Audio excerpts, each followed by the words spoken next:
Olá pessoal, vamos de mais notícias do Palmeiras, mas antes não esqueçam de se inscrever no canal e deixar o like. Abel Ferreira deixou claro que não pretende reforçar o Palmeiras para a disputa da Copa do Mundo de Clubes, marcada para junho nos Estados Unidos. O técnico elogiou o elenco atual e afirmou que confia nos jogadores disponíveis para o torneio. No entanto, destacou a necessidade de buscar um substituto para Estevão após sua saída para o Chelsea, prevista para após a competição. O treinador ressaltou que o Palmeiras já possui um grupo competitivo e que a concorrência interna elevou o nível da equipe.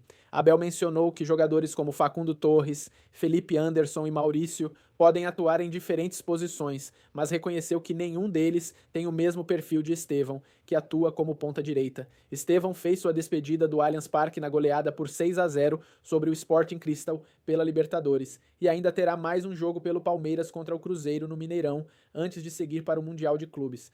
Abel Ferreira evitou tratar o momento como uma despedida definitiva, destacando que o jovem ainda tem compromissos importantes com o clube. O técnico comparou a trajetória de Estevão com a de outros jovens que se destacaram no Palmeiras, como Endrick e Danilo, e afirmou que o clube continuará investindo em talentos da base. Abel também mencionou que, apesar da saída do atacante, o time buscará soluções para manter a competitividade. Enquanto isso, o Palmeiras já iniciou movimentações no mercado para encontrar um substituto para Estevão, com prioridade para jogadores internacionais. A diretoria entende que a reposição será essencial para a temporada 2025, mas não deve agir antes do fim do Mundial. Agora vamos a mais um vídeo, não esqueça de deixar o like. Qualquer um. E na Libertadores, o Palmeiras pode enfrentar, já está ali definido, os segundos colocados foram Universitário do Peru, Libertad, Flamengo, Botafogo, os dois classificaram em segundo lugar. Cerro Porteño também já está definido. Hoje tem mais dois grupos para resolver. Pode ser que tenha Fortaleza, Bucaramanga, pode ser que tenha Peró, Vélez Sárcio. De ontem para hoje, aliás, desde domingo, a derrota para o Flamengo deixou muita gente pé da vida, indignada com o Palmeiras, mesmo de tipo ficar assim, pistola. Sendo que foi um jogo onde nós tivemos chances e a gente acabou fracassando no pênalti. E não só isso, a gente fracassou também na mentalidade, da forma como nós entramos no jogo. Mas eu acho muito engraçado torcedores falarem assim: agora o Palmeiras pode pegar o Botafogo, o Palmeiras pode pegar o Flamengo. Tem gente falando que pode pegar o São Paulo não, que o São Paulo classificou em primeiro, pode pegar na Copa do Brasil. Se pegar o Botafogo e o Flamengo já era. Se pegar um desses dois já tá fora. E aí eu fico pensando, né? Por que a pessoa tá falando isso? Porque o Palmeiras perdeu no domingo para o Flamengo? Porque o Palmeiras ano passado foi eliminado pro Flamengo? A gente sabe no jogo do Allianz que aconteceu. Wagner Hillway mais uma vez no VAR, né? Presta atenção, esse cara tá no VAR, o Palmeiras só se ferra. Mas beleza, temos nossos erros. Volto a pontuar isso pra não falar aqui, pra não parecer choro. Contra o Botafogo, perdeu ano passado, perdeu o Brasileirão. Se pegar esse ano, perdeu, tá eliminado. Então, qual que é o nosso papel? Qual é o meu papel? Qual que é o seu papel que está do outro lado? O Palmeiras é o líder do campeonato, você querendo ou não. O Palmeiras classificou na Libertadores em primeiro lugar, venceu todos os seus jogos. Inclusive, mas o grupo do Palmeiras é fácil. Tem time que está em grupo fácil também não conseguiu a mesma coisa que o Palmeiras conseguiu. Então assim, os méritos pro Palmeiras não são dados por muitos. Isso chama muita atenção. E eu já sei o que vai acontecer no final dessa temporada. Já sei. Se o Palmeiras ganhar um título grande, que mais criticam o Palmeiras vão ficar caladinhos, não vão falar absolutamente nada, vão fingir que não aconteceu nada, que eles jogaram a toalha antes dos jogos decisivos. Porque já tem gente falando que se a gente pegar o Flamengo, o Botafogo tá fora. E se por um acaso isso acontecer, o Palmeiras pegar algum desses adversários e perder, vão vir com o peito estufado falando: eu avisei. Não se trata de avisar, não se trata de achar. Se trata de torcer pro Palmeiras acima de tudo. Em qualquer circunstância. Tem gente que perdeu a noção sim do que é torcer para um time de futebol. Eu tenho coisas que eu olho pro Palmeiras, falo, pô, isso aqui podia ser melhor. Tem coisas que eu olho, outras coisas, e falo, não, isso aqui tá excelente, nossa, legal, parabéns. Sempre venho falando que o Palmeiras não ganhou nada na temporada ainda.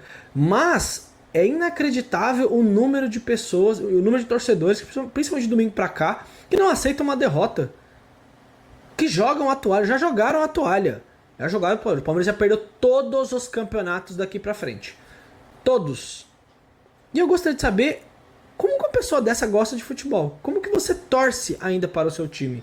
E tem algo que é muito pior, muito pior. Que tem de torcedor do Palmeiras mimado é um negócio inacreditável. A palavra é essa, mimado. Se ganhar, se não for do jeito que eu quero, eu não tô satisfeito. Se perder, eu vou achar um jeito de encaixar meu comentário. Se perder, vai falar, olha lá, não avisei que aconteceu isso, isso, isso e aquilo. Cara, cadê seu lado torcedor, meu? Uma coisa é a gente comentar e fazer críticas pro palmeirense. É um torcedor que cobra, eu sempre falo sobre isso aqui. Mas assim, jogar a toalha. O Flamengo tá jogando essa bola toda. Ganhou da gente domingo. Ganhou, a gente sabe como é que foi o jogo.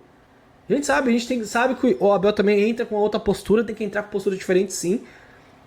No ano passado o Botafogo era melhor. O time do Botafogo em 2024 era melhor que o do Palmeiras. Eu falei isso aqui, um monte de gente disparou, teve gente que me xingou, tal. Era mentira, por um acaso? Olhem o time do Botafogo de 2024, eu estou falando. E os caras venceram a gente nos confrontos diretos. Em 2023 a gente era melhor, a gente venceu os caras.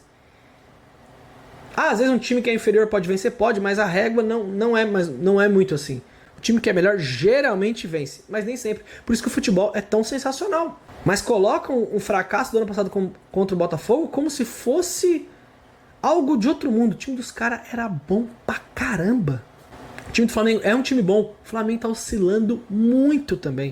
O Flamengo ontem passou, do Deportivo Tática aqui, no suor. Passou sofrendo. 1-0, gol de bola parada. Cadê o time que bota a bola no chão, amassa o adversário, que vai enfiar um monte no Maraca? Não é assim futebol. Não é assim. No Brasileirão só estão falando do Palmeiras e do Flamengo. O Cruzeiro tá jogando muita bola. Inclusive é o próximo adversário do Palmeiras. Red Bull tá jogando bom futebol. São times, entre outros times, que você pode trombar ali no mata-mata e ser um jogo perigosíssimo. O Flamengo precisou da última rodada para classificar. Vocês já pensaram se o Palmeiras precisasse da última rodada? Contra o Deportivo Táchira, que veio 14 vezes ao Brasil e perdeu todas. Todas. O Flamengo ganhou e quase tomou um gol no fim, quase foi eliminado. O Flamengo não tem chance nenhuma de títulos por causa disso? O Flamengo é um time fraco? Será que o torcedor do Flamengo tá... Inclusive, tinha muito torcedor do Flamengo antes do jogo de domingo. Eu vi nos comentários falando, eu sou flamenguista, mas pra mim vai perder domingo pro Palmeiras. Vários falando, vários. Por quê? Porque ele tá lá do outro lado, ele sabe das fragilidades, ele sabe o que o time tem de bom. Eu tenho um monte de torcedores do Flamengo que estão insatisfeitos com o nível de futebol do Flamengo. O do Palmeiras me espanta porque já estão jogando a toalha antes do confronto.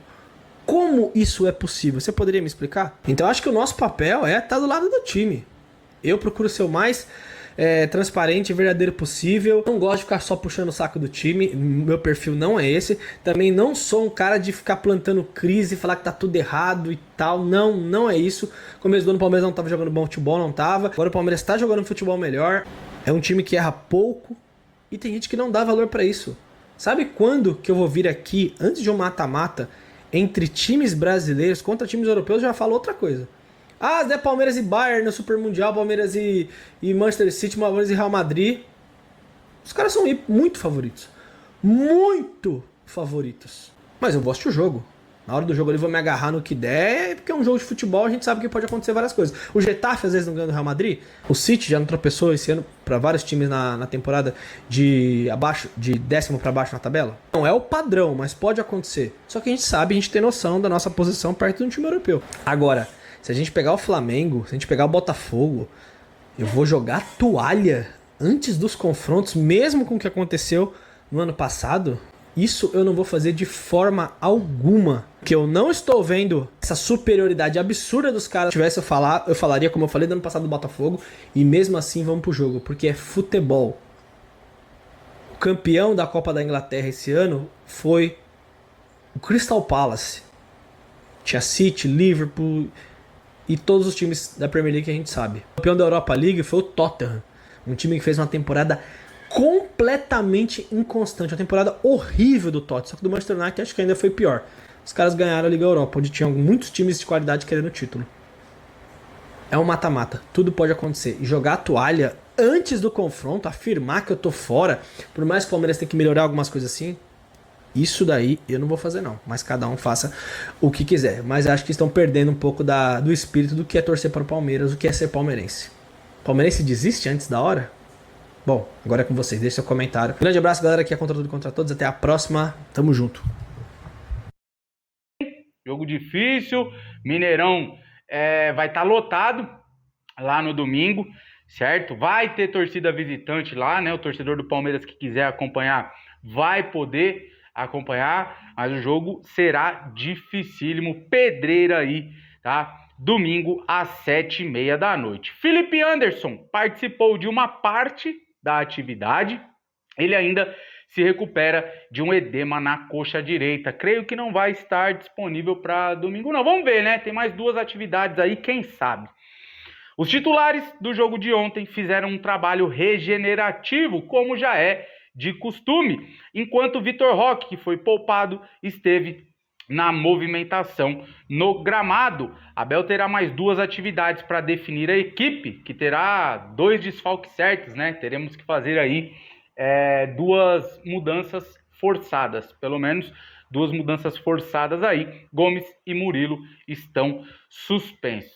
A equipe volta a trabalhar na sexta-feira, no sábado, e viaja para Belo Horizonte, onde domingo encara o Cruzeiro aí pelo Brasileirão. Aí depois pausa e foco no Mundial de Clubes. Familiar, tem circulado aí, eu vou trazer a verdade, tá? Dessa informação aí que, né, circulou aí nessa tarde, que Aníbal Moreno acertou com o Boca, tá? Que Palmeiras e que Aníbal Moreno e Boca Juniors já teriam um acordo aí fechado, porém não procede. Nós trouxemos aqui do interesse do Boca Juniors no Aníbal Moreno, e o Palmeiras definiu, negocia o jogador a partir de uma quantia aí de 115 milhões de reais, pelo menos. O Boca queria dar a metade desse valor, então não tem acerto, tá? Mas circulou bastante aí hoje à tarde, tá? De acordo com Alexander Vieira, ele que divulgou um dos que divulgaram essa informação aí, tá? De acordo com ele aí, o jogador deu sinal positivo e está disposto a mudar de ares e já chegou a um acordo sobre os termos contratuais com os argentinos, e aí o Palmeiras que estaria travando. Pelo que eu sei, tá? O Aníbal Moreno não quer deixar o Palmeiras, tá? Não quer voltar para a Argentina, pelo menos neste momento, nesta janela. Então a informação não procede, não tem nenhum acordo fechado com o Boca Juniors, permanece no Verdão, focado no Verdão, mesmo hoje sendo um reserva. É um jogador que, atuou ontem aí, atuou muito bem, né? Tá focado no Palmeiras, focado nos objetivos aí da temporada. Então não tem nada de acerto aí, né, de acordo fechado entre Aníbal Moreno e Boca Juniors. Fechou? Rafael Veiga segue fazendo história na Sociedade Esportiva Palmeiras. São 350 jogos com a nossa camisa e o 25º atleta com mais partidas com o manto. Eu lembro quando Rafael Veiga chegou, cara, novo, né, com a camisa 20, fez um jogo, se eu não me engano, foi contra a Ferroviária. Agora eu não vou me recordar qual que foi o adversário, né? Enfim, um jogador que veio com um aval do Alex, né? Como é que eu posso dizer para vocês?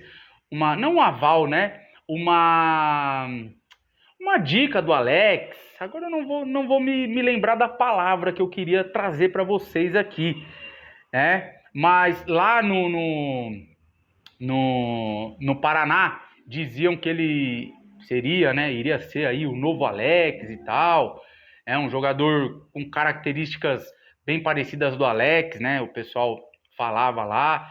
Chegou assim para vestir a camisa do Palmeiras, a gente botou na época muita fé nele. Infelizmente não conseguiu evoluir, não conseguiu desempenhar o seu futebol. Acho que sentiu o peso da camisa. Palmeirense, de coração, o Rafael Veiga. E aí saiu, rodou, né, foi emprestado, voltou, e aí o resto é história. Principalmente depois da chegada de Abel Ferreira. Para você, torcedor palmeirense, o Veiga pode ser chamado de ídolo, pode ser considerado um ídolo do Verdão? Deixa aí a sua resposta, a sua opinião, tá? Nos comentários, fechou? Quero falar agora de grande astro aí do Inter Miami, Jordi Alba, lateral aí da equipe norte-americana, se machucou às vésperas do Mundial de Clubes. O espanhol sentiu um incômodo muscular, caiu no gramado aí na partida de ontem entre Inter Miami e Montreal e foi substituído aos 25 minutos do primeiro tempo. Ainda não temos informações oficiais sobre a gravidade da lesão. O Alba é um jogador também com idade avançada, né? Como vários jogadores ali do Inter Miami, né? Então, assim, ele é peça fundamental, apesar da idade, né? Enfim, é peça fundamental aí do técnico Javier Mascherano e pode, dependendo aí da gravidade da lesão, ficar de fora do Super Mundial. Ó, é uma notícia aí que não deixa de ser boa para o Palmeiras. Muita gente falando aí que o grupo do Palmeiras é baba, isso e aquilo. Eu não acho. Acho que os 3 jogos serão dificílimos contra o Inter Miami, então, cara, Messi, Suárez, quem mais aí? Busquets, o Alba não sei se vai jogar, tem mais, agora eu não vou me recordar aí, mas os caras, apesar da idade aí de vários jogadores, os caras têm muita experiência, vivência europeia, já ganharam praticamente tudo, né, no futebol. Não tem bobo, gente, não tem bobo, não caiu nessa, o Palmeiras caiu num grupo fácil aí, vai, claro, a gente acredita, confia e sabe que pode sim passar no grupo, né? Pode se classificar nesse grupo, mas não vai ter jogo fácil. Não tem jogo fácil. Principalmente esse jogo aí contra o Inter Miami. Acho que é o último jogo do grupo. Dessa fase de grupos aí. Primeiro Porto, depois Al Ahly e depois Inter Miami, se eu não estiver enganado, tá bom? Mas ele pode ser aí, um grande desfalque no adversário do Verdão. E falando em Mundial, Estevão falou sobre o duelo aí, né? Projetou esse duelo contra Lionel Messi. Abre aspas aí. A gente não está indo para lá para passear. Sabemos da dificuldade, mas somos o Palmeiras. Sobre enfrentar o Messi, não sei se vou jogar ou vou assistir ele jogar, né? Mas quando o juiz apitar o final do jogo, eu vou estar lá para trocar a camisa com ele. Fecha aspas aí. Estevão, você vai lá para jogar, hein? Não vai lá para assistir o Messi, não.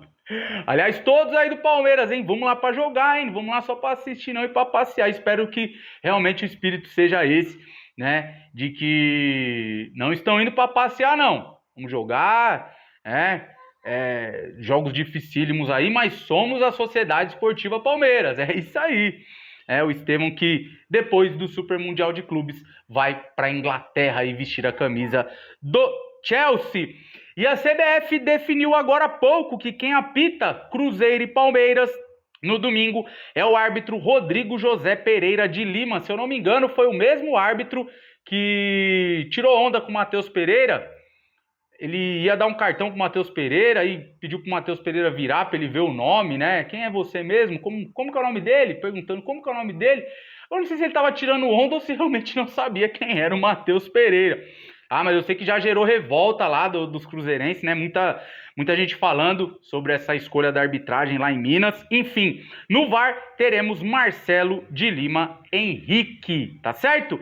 Bom, eu vou ficando por aqui. Agradeço a audiência de Fortaleza. Este é o tema da nossa enquete, hein? Galera do YouTube aí, do chat, cheguem mais para votar aqui com a gente. Qual a maior pedreira do pote 2 da Libertadores?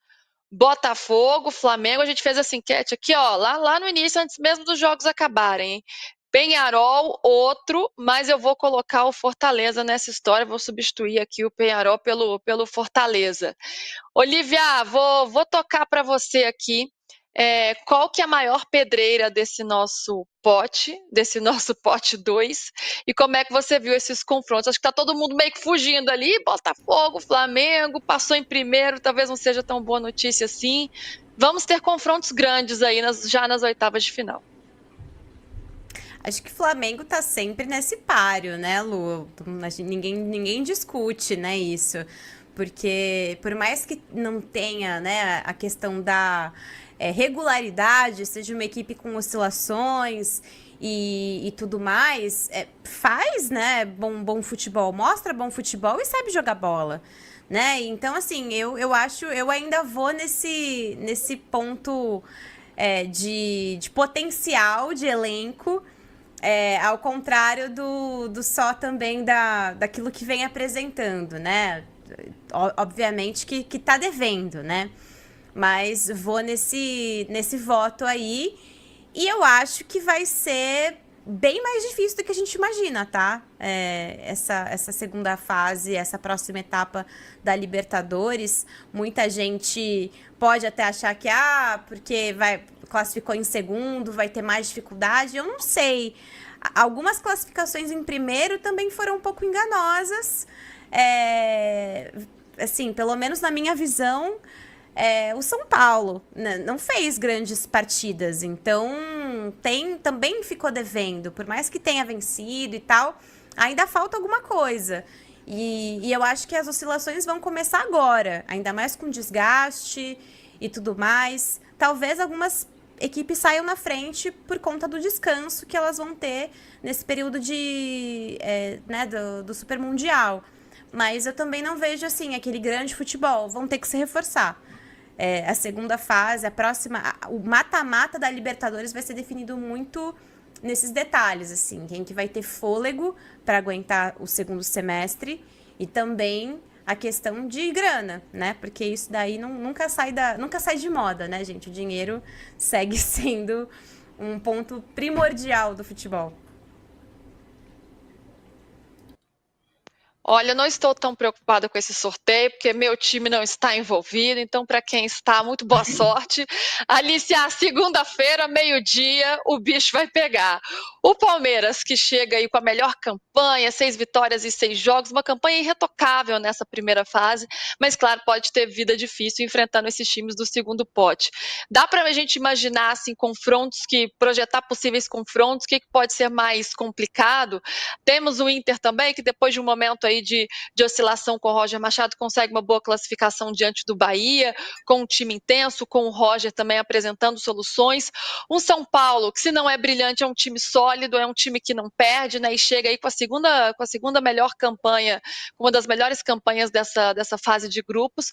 Mas do outro lado, você também tem um Botafogo que acorda numa classificação heróica, um Flamengo sempre muito forte, mesmo oscilando nessa primeira fase. O que dá para a gente projetar dessas oitavas de final?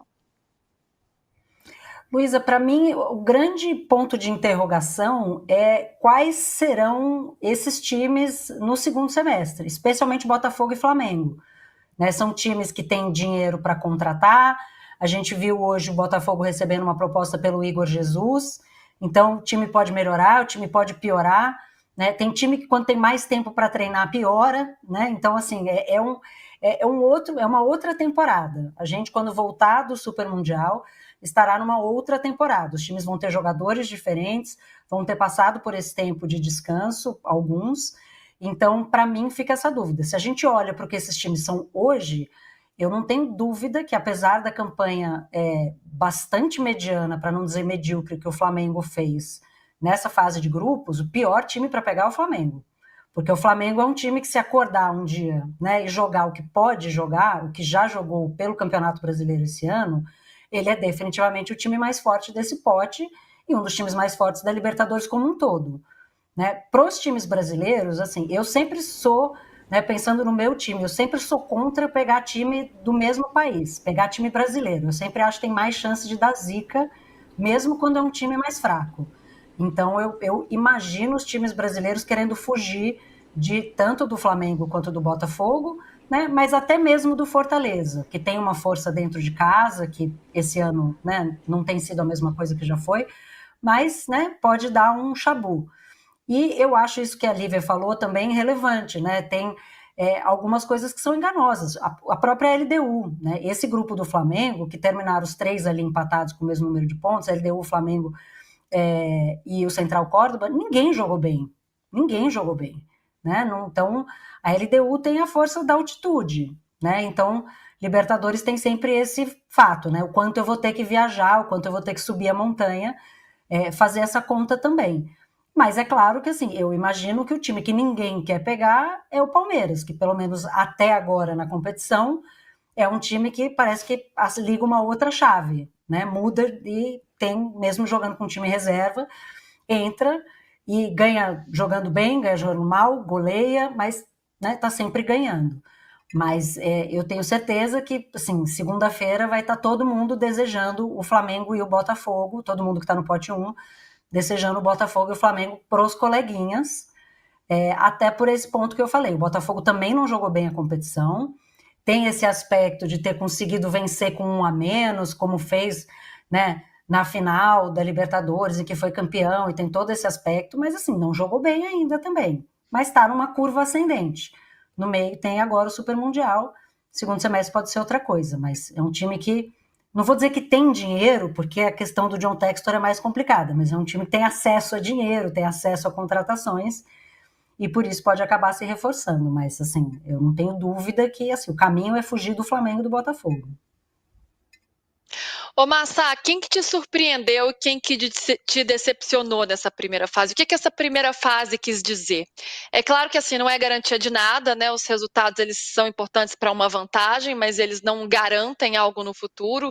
Lembrando aqui que no ano passado o Botafogo saiu da pré-Libertadores e conseguiu títulos, foi campeão. O Flamengo em 2019 sofreu demais diante do Emelec, foi campeão também. O Fluminense também não teve uma trajetória fácil no ano em que conquistou o título. Então não é uma garantia, mas essa primeira fase, ela dita algo, ela quer dizer algo? Olha, ela quer dizer nesse recorte, né? Nesse recorte, porque depois a gente ainda não podemos esquecer que vai ter uma Copa do Mundo de clubes, né? Então, a partir do dia 9 não tem mais futebol no Brasil. Dá para imaginar como vai ser? Vai estar todo mundo olhando para isso, né?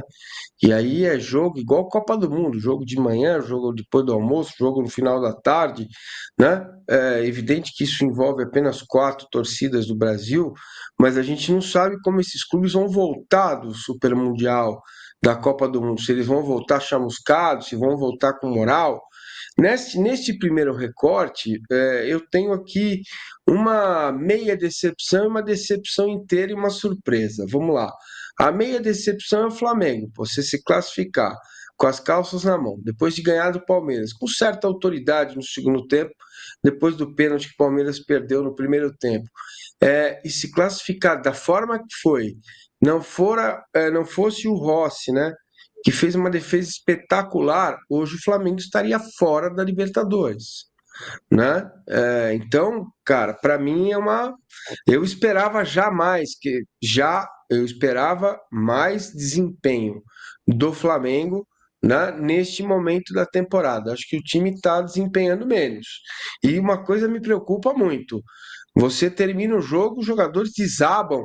A marcação do Flamengo ontem completamente frouxa, jogadores longe, jogadores do Tátira estavam ali, nossa, né? Toca aqui, não tá comigo, toca e me voe, pega lá, vai lá, entendeu? É um negócio louco, né? E o tempo passando e a torcida irritada. Então, ponto para essa meia decepção, porque classificou. Então, aí você olha até hoje em outro CNPJ, a gente teve uma boa conversa a respeito disso. Ah, mas classificou em segundo, não interessa, está classificado. Agora, nas oitavas, começa outra competição. Mais ou menos, né? Porque você carrega essa desconfiança.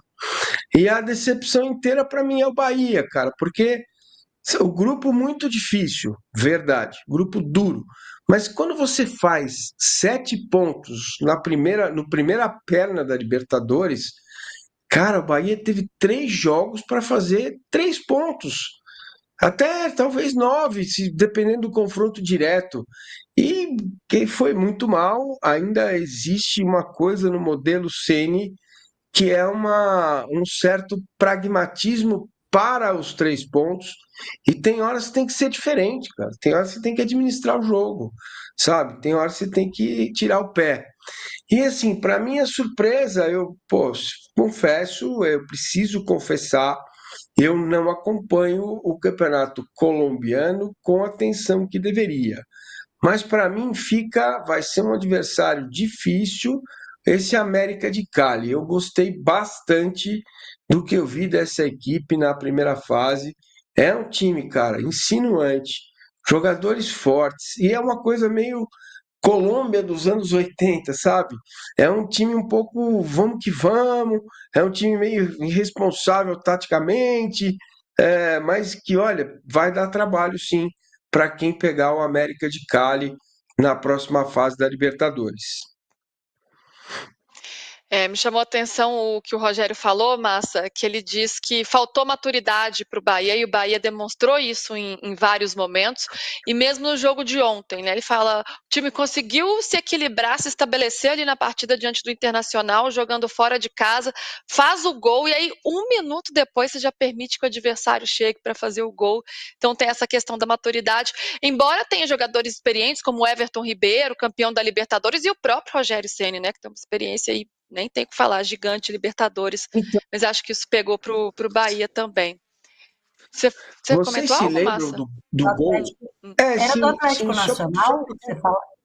Massa. Você eu estava falei o falando do quê? Atlético Falei Nacional América de antes? Cali. Exatamente. O que É. eu falei? Isso. É o Atlético América de Nacional. Cali. O Falei América América de Eu de Cali é o ia, Cali. eu Atlético ia fazer Nacional. até essa observação, eu ia fazer essa observação, porque o América de Cali, que, né, eu acompanhei muito no grupo do Corinthians na Do Corinthians, Sul-Americana, foi uma equipe que ontem, assim, só não ajudou o Corinthians, porque realmente, no fim ali, o Racing entregou tudo, né? Lanterna do grupo, porque esse América de Cali é horroroso, Massa. Pois é, eu fiquei agora igual o urso do meu cachorro Oliver. Coitado, tá esmilinguado. Eu dei ontem pro cachorro e já comeu o urso todo. Eu tô corado aqui, desculpa. É o Atlético Nacional. É, Imagina. Na última quinta-feira, Gabriel Grando foi o goleiro titular do Grêmio na vitória por 1-0 contra o Sportivo Luquenho pela Conmebol Sul-Americana. Após o jogo, Grando confirmou que recebeu propostas do Palmeiras. O clube paulista, já de olho na próxima temporada, está à procura de um novo goleiro para competir com o atual titular, o Everton. Marcelo Lomba, o goleiro reserva, tem contrato até dezembro e provavelmente não continuará na equipe. Gabriel Grando foi indicado por Rogério Godoy, que atualmente é preparador de goleiros no Palmeiras e já trabalhou no Grêmio por muitos anos. Ele confirmou que recebeu propostas do Palmeiras, mas disse estar tranquilo em relação à sua situação no Grêmio. Grando destacou que, apesar do interesse, sua prioridade sempre foi trabalhar duro e aproveitar as oportunidades que surgem. O goleiro comentou que 2 propostas chegaram a ser feitas, mas que sua mente estava focada no Grêmio. Ele afirmou estar satisfeito com o momento que vive no clube gaúcho e ressaltou que continuará se dedicando para conquistar seu espaço. Teve o interesse, chegou a ter 2 propostas, mas minha cabeça estava aqui, estava sempre trabalhando porque sabia que minha hora ia chegar, disse Grando, confiante em seu futuro no Grêmio. Ele também explicou que algumas decisões não dependem só dele, mas dos clubes envolvidos. Mesmo com o interesse do Palmeiras, Grando ressaltou que seu contrato com o Grêmio continua em vigor e que ele está comprometido em contribuir com a equipe. Tem coisas que não dependem de mim, depende de clube para clube. Teve o interesse, mas sempre segui trabalhando, completou o goleiro. De acordo com informações levantadas pela ESPN, o Palmeiras chegou a oferecer aproximadamente 2 milhões de dólares, cerca de 11,3 milhões de reais, para contratar o goleiro de 25 anos. E você, torcedor, o que acha da situação de Gabriel Grando? Deixe sua opinião nos comentários.